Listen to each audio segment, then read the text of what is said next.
All right, what's going on, everybody? Welcome to another episode of Wise Beyond the Ears. No Wyatt today. He's out, taking care of a little business, but we're here with Trevor Grant out of Pueblo, Colorado. Is that where you live now? No, I'm actually in Meeker, Colorado now, up in the Meeker, northwest corner of the state. Colorado. So That's right. formerly of Colorado Pueblo. We grew up, or kind of came up with similar timelines. You're a little bit younger than me, but coming up through Lowry, Nevada, right? Yep, Lowry High School in Winnemucca, Nevada. That's So right. Winnemucca, Yep. Nevada. That's another connection that we share, the Nevada ties. So I didn't even realize that till recently. So Trevor, really appreciate you coming on here, man, and talking with me. And yeah, man, well, let's just kind of start at the beginning, maybe a little bit, and kind of talk about how you got into wrestling and what kind of kept you around. Sure.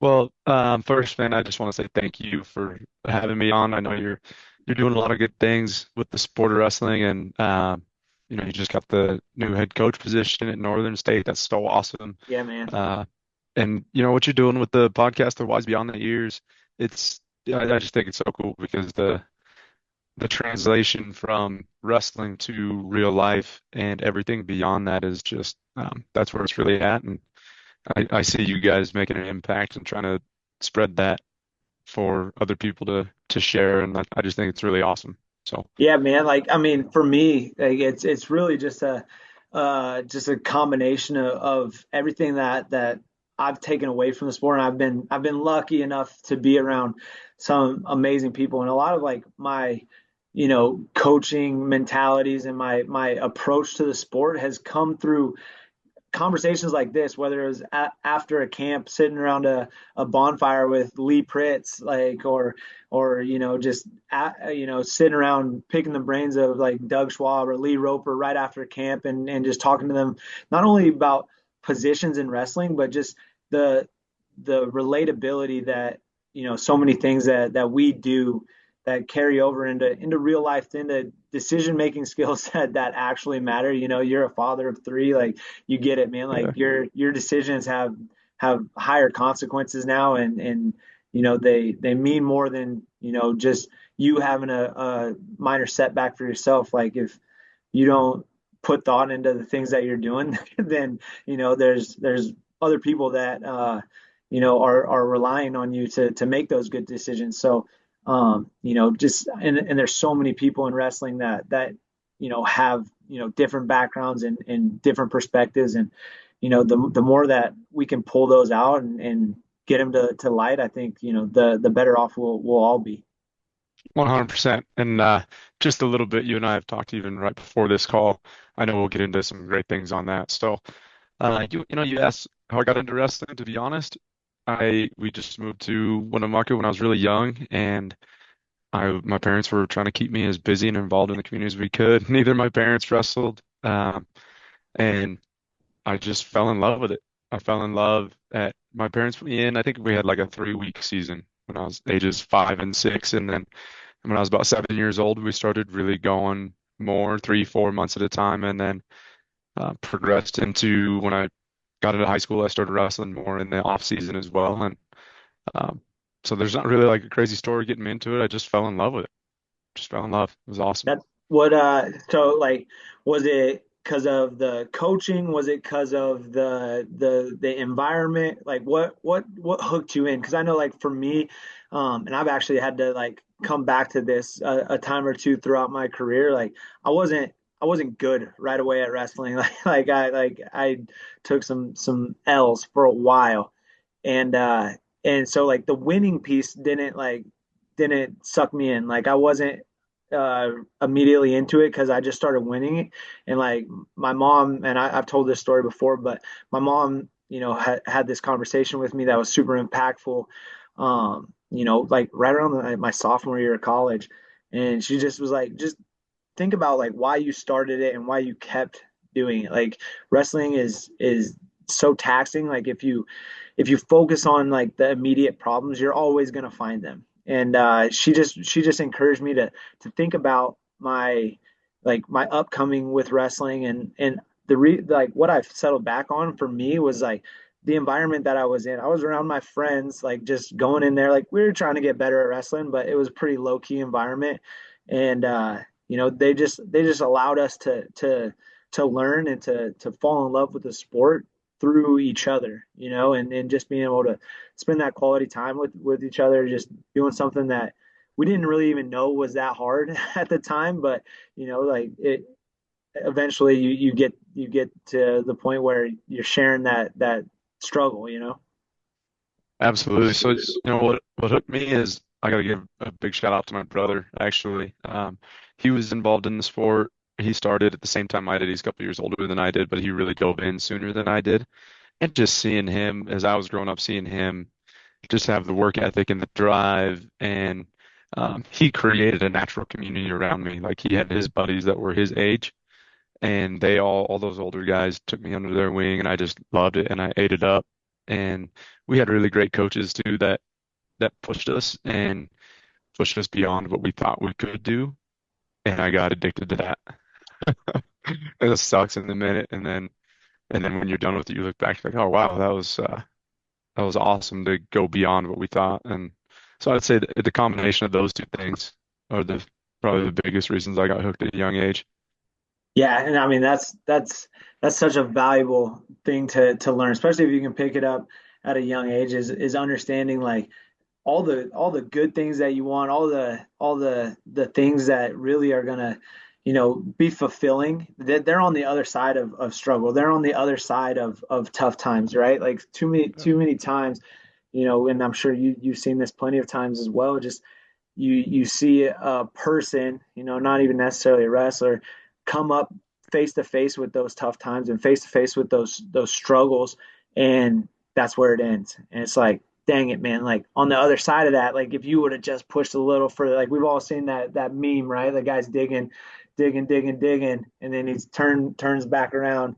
But if you just hit the wall one more time, all the diamonds and gold are coming out. Like that's the reality of it, man. Is like you got to find that limit where you're about to stop, you're about to call it quits, and then push a little bit further, and then boom, all of a sudden that wall is pushed back. All of a sudden you're starting to receive, you're starting to invite, and I mean that's it for me as a coach. Like that's all I'm looking for is for my athletes to find that limit and then just push a little further. And then, you look up in 6 months or a year, 5 years, and all of a sudden you're like, holy crap, I'm a different human being. I'm not even the same thing that I was, when I first started this, because I've just gone through so much, adversity and good times and things that just transform you.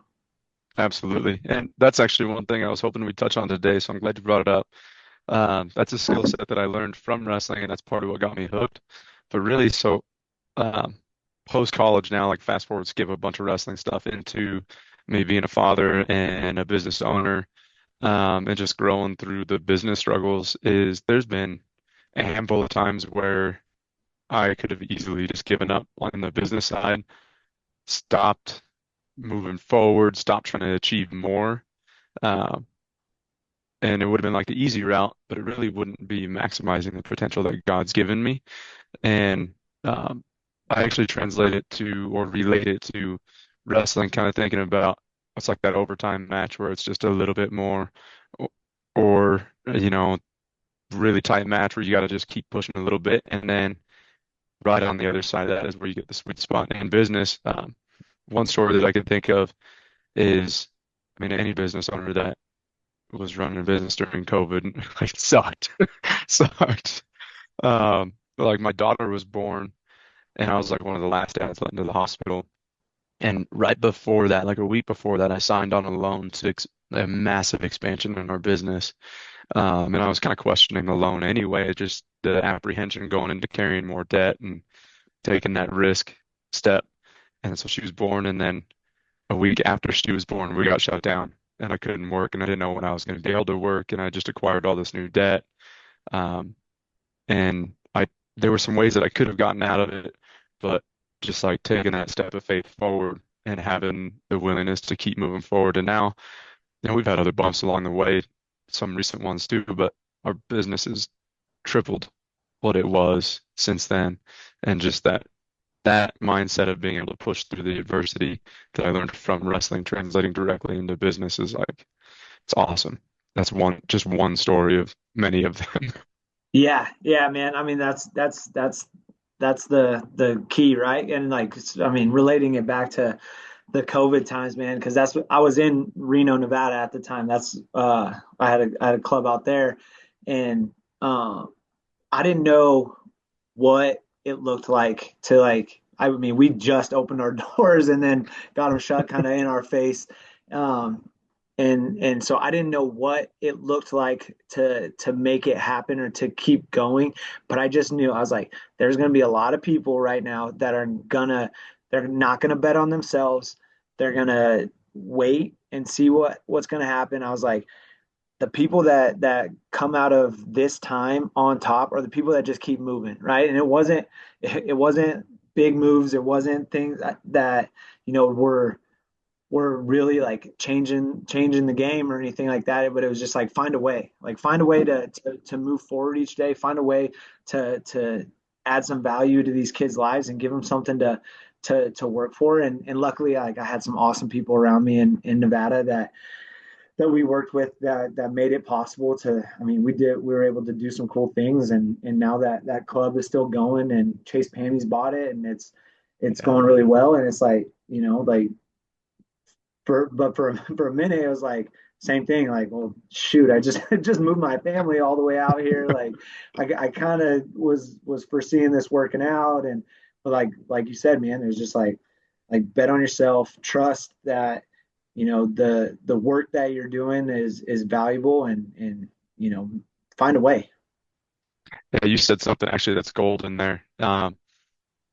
I call it the Hollywood effect. So many people think like you got to make these huge moves, massive changes, and really sometimes it's just the next step. Yep. It's just make yourself take the next step, and then the next step, and then the next step, and then pretty soon you'll pick your head up, and it's a different story around you. Absolutely. I mean, yes, that's it, man. That's it. We just, with this kind of transition that we're in at Northern now, we met with all of our guys, and we're talking about, the future and what's it look like. And just reminding, like, yo, we're not going to win a national title in June. We're not going to win a national title in July. Shit, we're not even going to win a national title in November, December, when we, actually get to lace up again, like, and compete. Like, but we can take all the steps right now that give us an opportunity to even be in the conversation. Like the winning, the losing, the like we're not in control of the outcomes, but we are in control of what we do to influence those. Like, so our hard work, our dedication, our resilience, our gratitude, all those things that go into it. Like, those are the small steps along the road that are ultimately, going to give you a chance. Because, we really, as much as anybody, like, you get 5 years to compete in college. But if you kick that can down the road, like, okay, my freshman year I'm going to be a starter, my sophomore year I'm going to qualify for nationals, my junior year, like stop putting time limits on things, stop doing it. Because like then you're making that window so narrow. Like, keep it as wide as you can, and maximize your time. And that's a daily thing that we got to do. Yeah, that's awesome. That mindset of being able to take the next small step while still thinking big, that's a whole other skill set, and that's an amazing thing too, is being able to see the big picture while taking those small steps and being patient in those small steps, but not losing sight of why wouldn't you aim to win nationals as a freshman? Yeah, Why would you question that ability? absolutely. So you're a dentist. Is that something like you always wanted to do? Is that like, so you went to Creighton Prep, right? Yep, And yep, you were lived in Nebraska for a while? yep. We lived there for 4 years while I was in dental school. After I graduated from Pueblo, I got my bachelor's in Pueblo and then my dental degree at Creighton in Omaha. So Okay. So Wyatt Turnquist, his girlfriend, is actually, she's going to start school at Creighton here in the fall. So it's a she's great just school. right behind you. Yeah, it's a great school. Great school. Should be in good hands there. So Awesome. Awesome. Yeah. So what what kind of led you there, and what did that kind of professional journey look like for you? So my mom, I come from a very blessed family. Um, we're just very, very blessed. So my mom's a physician, my dad's a dentist, uh, and so I kind of knew I was going to go into one of those two, and I threw veterinary medicine into the hat also. And by the way, just a side note, being blessed doesn't actually mean financially. I come from a good family. Yeah. It's a good thing. And so the undergraduate degree for all three of those is very, very similar. So I knew it was going to be one of those three the whole time. And um, medicine, I just didn't really take a liking to it. I saw what my mom was doing, didn't love it. Um, I shadowed a bunch of vets. I actually thought I was going to be a vet for a while, and every vet told me I needed to be a dentist. And I ended up going to dental school and actually wrestling. God used wrestling in my life to open that door because I make the joke that in my undergraduate studies, at least, I majored in wrestling and happened to get a degree, which is not necessarily the best mindset, although, Yeah, shout out to SF State for having super low standards for graduation. I got better eventually at school, but it wasn't. I wasn't lighting the world on fire at SF State, unfortunately. yeah, so that skill set came a little bit later for me, but because of wrestling and where the people that God positioned in my life through wrestling, I got into dental school, a very competitive dental school through some people that helped me out with that, and I met them through wrestling, so that was kind of cool. And then that's the longest I've been off the mat is when I went to dental school for 4 years because dental school is like you can't do anything else. And then we moved to Meeker right after I graduated, bought the business as soon as I graduated. And um, the second place I stopped in Meeker was after I went and visited the dentist that I was buying out. I went to the grocery store because the high school head coach owned the grocery store. And I went in his office and asked him if I could be a part of the team and haven't looked back in coaching since then. So, That's awesome. That's awesome. And you guys have had some success. You've come up, and what's what's it been like coaching? Like, what were you did you naturally kind of take a liking to it? Did you kind of have to figure some things out? Because your first coaching role was that at the high school? uh, in a sense, in college, we ran camps and clinics the whole time. Me and my brother and I hosted a camp for 5 years in our hometown in Winnemucca. I actually worked with John Azevedo at some camps and a bunch of the Cal Poly guys out in California each summer. And so I was coaching all summer, every summer while I was in Nice. college, just not like a full season. Yeah.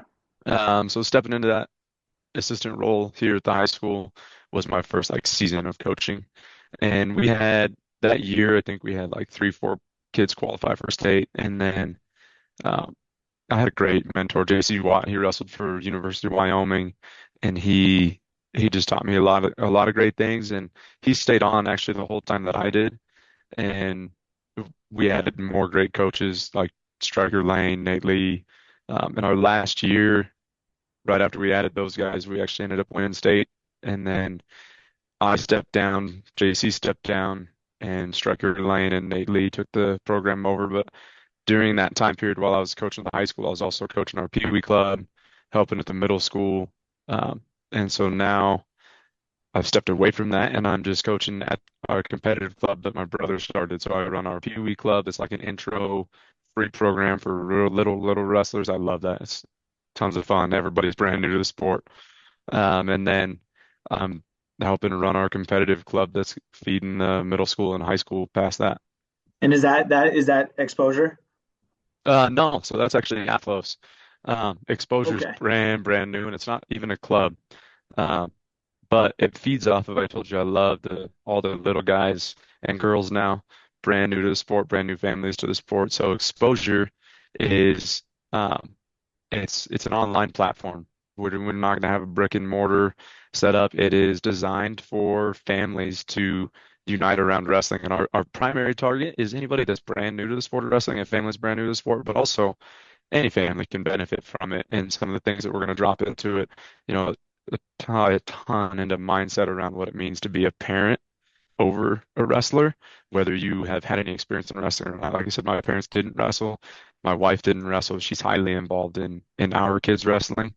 And the truth is, we're talking about adversity and what comes on the other side of it. The truth is, every family has hard times. Every family does. And my wife and I and our kids and everything, we're not that far off of some really hard times ourselves.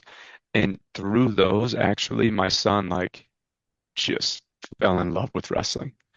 And it didn't matter if we were having the hardest day ever. Our whole family was loading up. We could be pissed at each other, but we're loading up. We're going to practice. We're going to the tournaments together. We're spending the whole weekend together. Um, and I know like both my wife and I wanted our kids to fall in love with the sport. And so we just focused so much on what we needed to do to help them fall in love with it that it like bonded us even closer. And we just want to be able to share that same exact experience with other families and give them the opportunity to, whether they're coming off of something hard or not, doesn't matter. Just the idea of uniting families around the sport that we love. We're really excited about it. Really, really Yeah. excited about it. No, I love that. I think it's such a good idea. And there's so much value in there for so many reasons. On some of the stuff on your guys' Instagram, like going through like the workouts of the week and things like that. And like, I mean, just the understanding too, like what a good workout will do for your psyche. I think I mean, it's such a, it seems like a simple thing. It's obviously like people got different things going on in their lives that were, whatever, they have a hard time fitting it in. But if you can scratch out that 15 minutes to just get something in that's taking your mind off of all the struggles, and you do something that's relatively hard, and it could be wherever you're at on a fitness level. It could be just going on a 15-minute walk, like, and just getting out of the house and getting some sun, or getting on a treadmill and pushing that incline a little bit, and the feelings that you have after that of accomplishment, of success, of clarity. Like, these things are right at our fingertips, that we can go create for ourselves. We just gotta put them together. And I think it's so valuable that you guys are putting workouts and things like that, and then speaking about the mindset aspect of it, because like all these things relate, and the minute mom and dad are able to go get a workout in for themselves and cool their jets a little bit, and then go to practice, and they're a little bit less on edge, and they're not going to be hammering down on their kid because they didn't shoot their freaking high crotch correctly. Like Yeah, it all 100%. it all relates, man. And it's bringing it, it's not just the kid's journey, like it really isn't, especially from a young age. Like, mom and dad got to be on board with it. And the more love that we can bring into that process, I think, the better. And we've been around wrestling a long time. We know those kids that, get hammered by their parents on the way home from practice, on the way to practice, on the way to tournaments, on the way home from tournaments, and all of a sudden they're like, the line between dad and coach gets blurred. And that's something that like, my kids are kind of just now dipping their toes into wrestling. But like, I the second that becomes blurred for me is the second I'm just not their coach, because I just don't want to forfeit my duties as a father.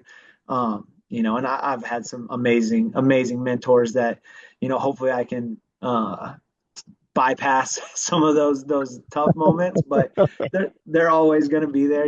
Coaching your kid is something different. But your It kid, is. your oldest is 7. You wrestled Mhm. this year, first full season, had some success. Tell me what that was like for you as a father coach. Well, what are some of those feelings and lessons? Yeah. I want to pick your brain on some of that too, but that's probably a call for when I get you on our exposure podcast. For sure. Um, but sharing kind of my experience, my son, you know, you touched on it, being a coach and being a dad is very, very difficult. It's very difficult and very rewarding. It's so enjoyable. It's like the best thing ever. I love this sport. And I think it was Jordan Burroughs that was talking about, you have a craft. Why would you not pass your craft on to your kid? Mm. Like in centuries before us, that's just how life was. You spent your whole life developing the skill, so why would you not pass the skill on to your kids, even if they don't do it for the rest of their life like you've done it? Just passing that skill on is awesome. Um, and watching my son actually just like love it and watching him struggle. You said you took a lot of L's in the beginning. I did too. I watched my son take a lot of L's. That's the most painful part for me. Like I like Yeah. not that I don't even care that he wins or loses, and I don't care like, and I know the losses are important. Like, but to watch my little baby take a loss out there is it's it just hits me right in the feels every time. 100%, 100% disconnecting that. Like you sit there and you talk to your son or your daughter about like, it's not about the wins. It's about how you compete. It's about your growth. It's about showing up every time. And it's still, even though you say that to them when they lose, even if they act well, you're just like, oh man, man, Right my in my son ego. lost. Right in my ego. Yeah. Yeah, so that's probably the biggest struggle for me. I also, I see a lot of parents. Ever since we started planning out launching the Exposure Scrapping Academy, I watch parents and I try to study parents and see who's doing well and who's progressing well and who's maybe not doing as well as they had hoped in the parenting role. And I actually started picking my own stuff apart, and patience is probably my weakest point. And there's moments where thankfully I have my brother around. He's a great coach. I have other great coaches around me too, where if I got to step back, just like I got to be patient for a minute, and I can let someone else be in that role. Um, and it's also teaching me to fine tune some of that in myself, because what we really are developing in exposure is being able to help parents be involved in their kids' wrestling, even though they're not going to be the full-time coach. Like I'm the full-time coach and doing it at home. So that's a whole nother layer. We want to help parents be able to do it at home, and so I'm also fine-tuning my patient skills and my ability to do it at home and be able to translate that to parents. Because out of the parents that I watch, I see really two, I could put them in two groups. I see at least the two groups that I would love to help the most. I see the one group where they really want to help their kid and they just don't know how.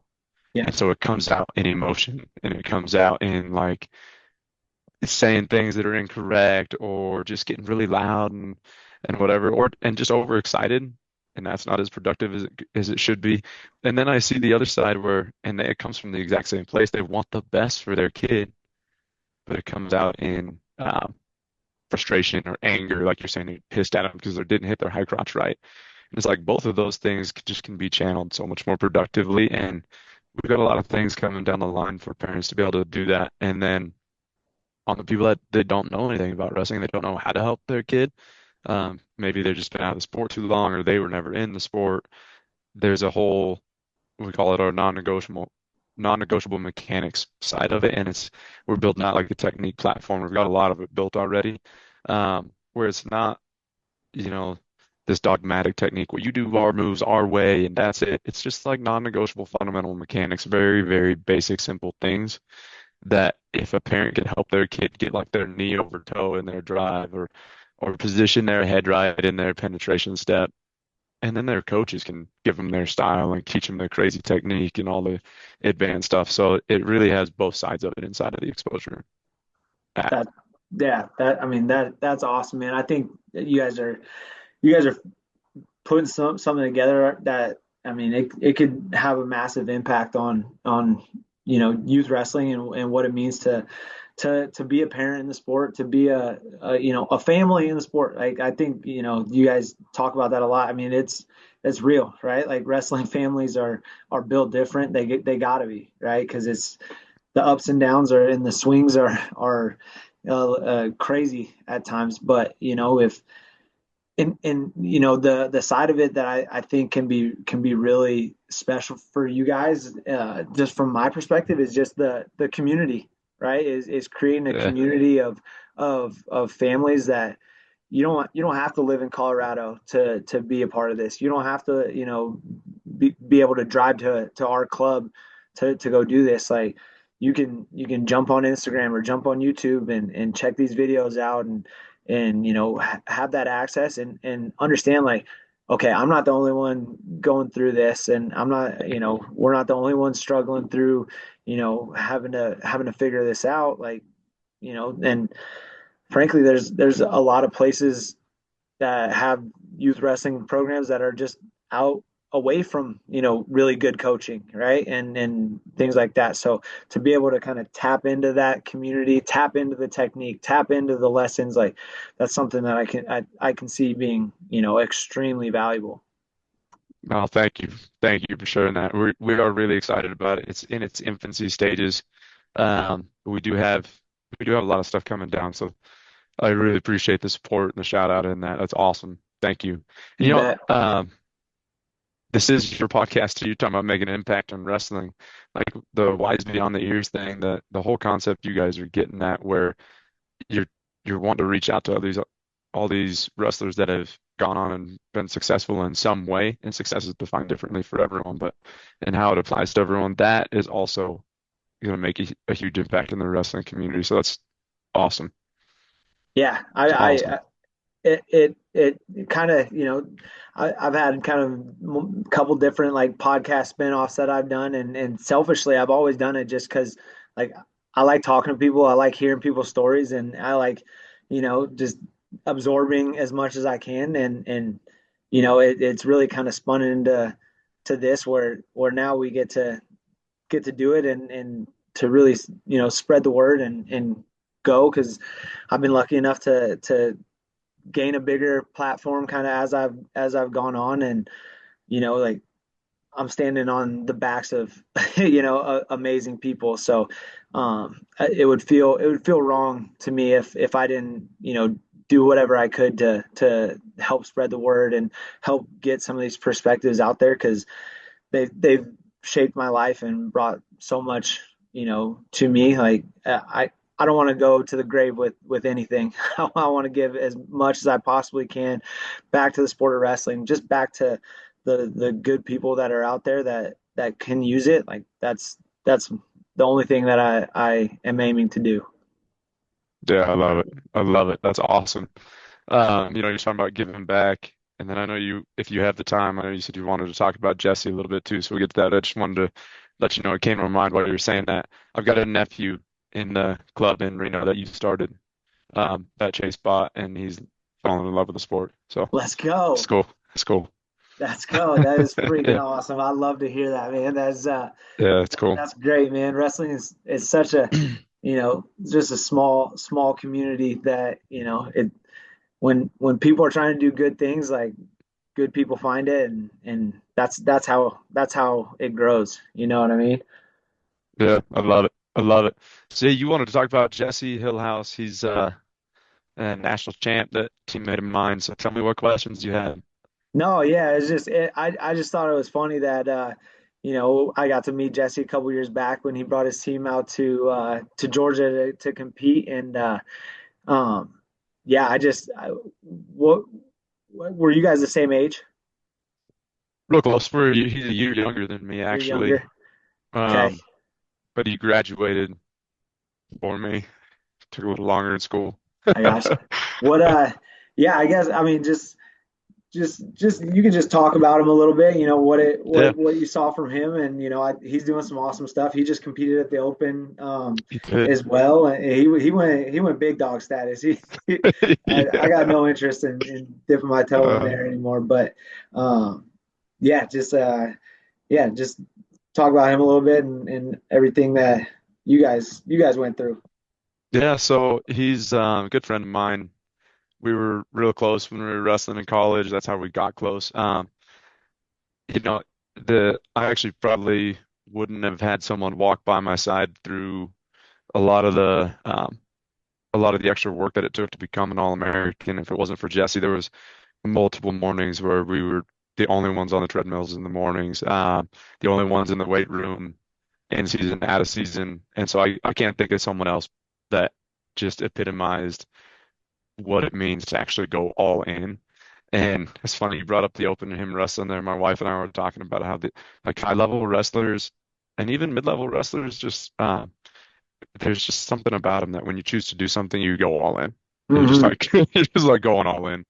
And Jesse was an example of that at the Open. He's been off the mat for 12 years and decided to enter the senior level. Got a chance to mix it up with like Quincy Monte, and it was cool. And I got to sit in his corner and coach him a little bit. So it was really fun to reconnect through that.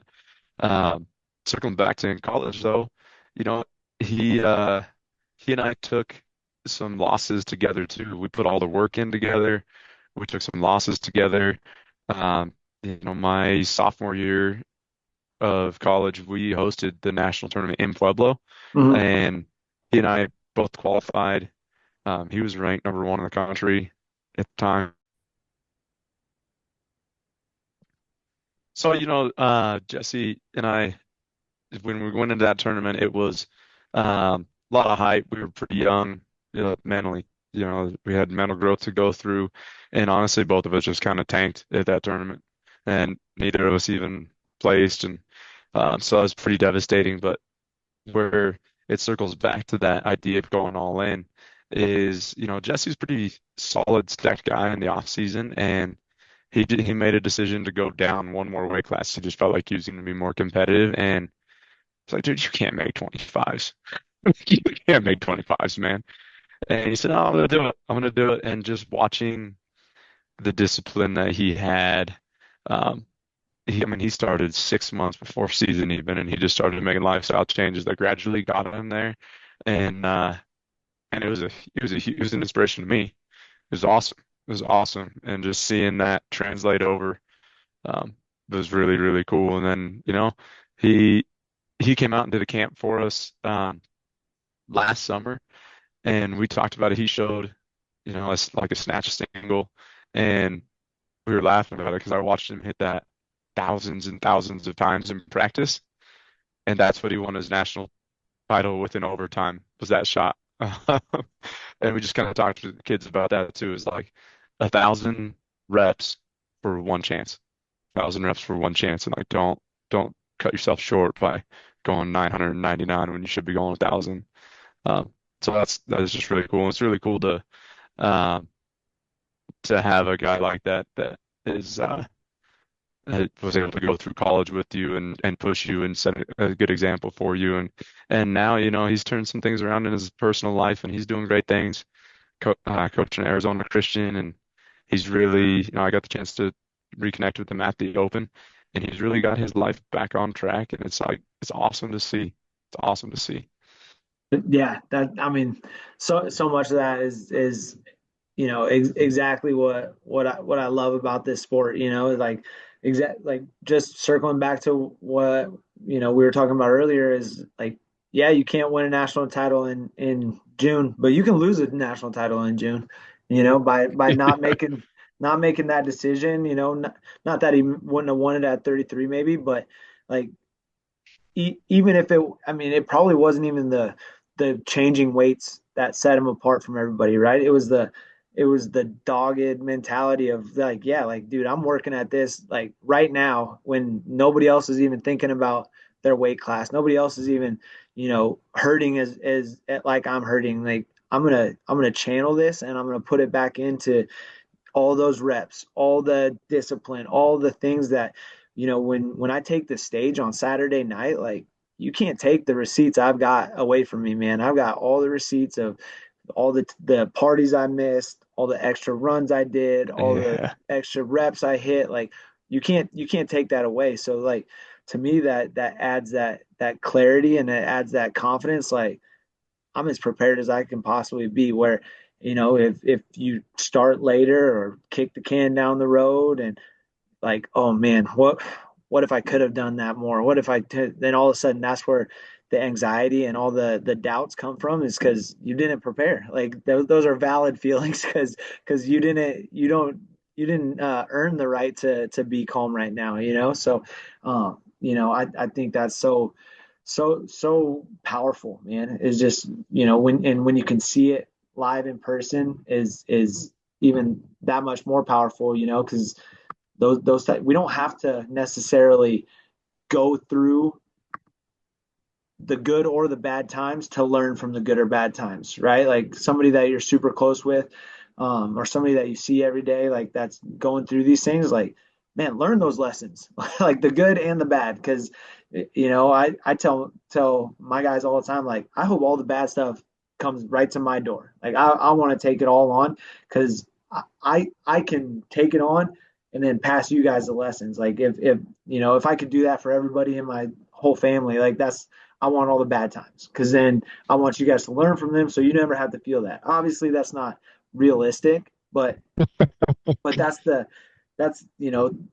mentality I want people to have is like to open your eyes a little bit and look around and understand, like, just because something's not directly happening to you doesn't mean you can't learn from it, doesn't mean you can't make adjustments in your own day to day because of what's going on. Like there's lessons all over the place. We just gotta, open our eyes and open our hearts to really take them in. Man, 100%. There's one thing you said there that's really, really valuable. I would imagine that you're passing this on to your guys there at Northern State too, is just you said the parties that you missed. So like wrestlers are always all in, right? And so it's usually pretty easy to get a wrestler to work really hard. Go bust it in the room.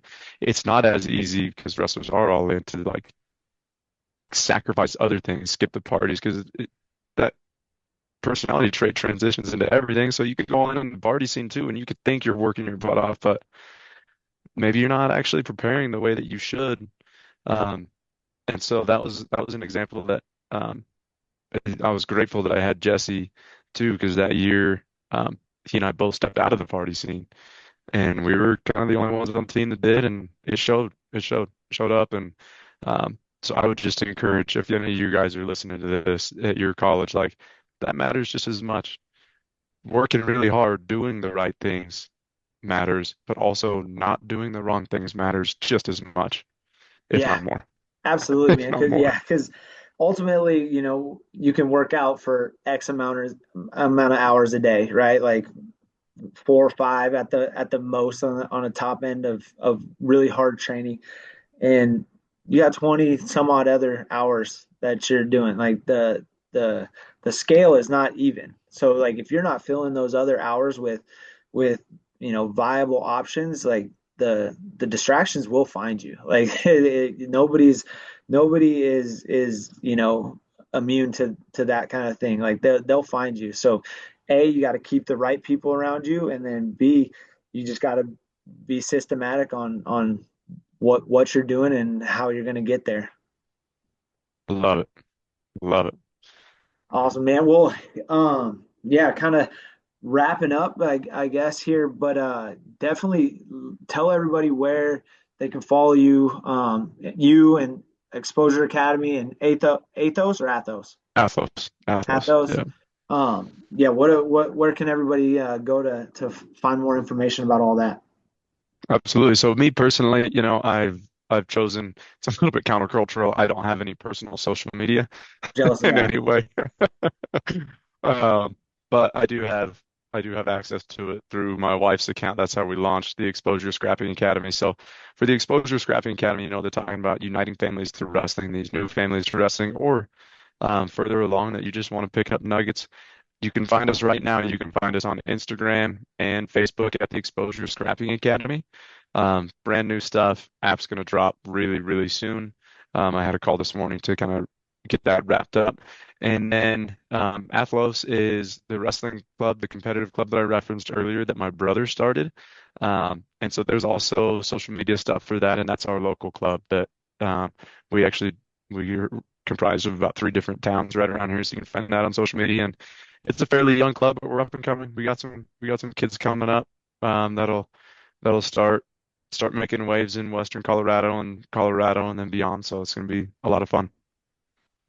Awesome, man. I'm excited to see what you guys are able to do. I definitely want to collaborate on some stuff with the exposure. Like I think like I said, man, I think it's an amazing idea. I think you guys are onto something. I told you before. I think your wife and my wife share some similarities. Like, she'll put the kids through some gnarly workouts, and get them moving. So, It's definitely awesome. want to collaborate on that stuff, and anything that we can do to help just continue to spread the word, man, and get stuff out there. Like, don't ever hesitate whenever you guys get your podcast up and running. I'm definitely want to be one of the guys on there, and yeah, man, just keep putting out good stuff. I love it. I love it. Yeah, we'll definitely get you on. I just got the email a minute ago. Actually, the stuff got delivered to the post office to set up our mic and our whole setup for the podcast. So Let's go. It's on. yeah, so we'll get you on, man. Thank you, and hey, best of luck with the new head coach position. I know you're gonna crush it. I can just tell by your mindset. It's gonna be I, great. I appreciate It's it, gonna man. be I'm great. excited. Awesome. All right, brother. Have a good one. You too. God bless.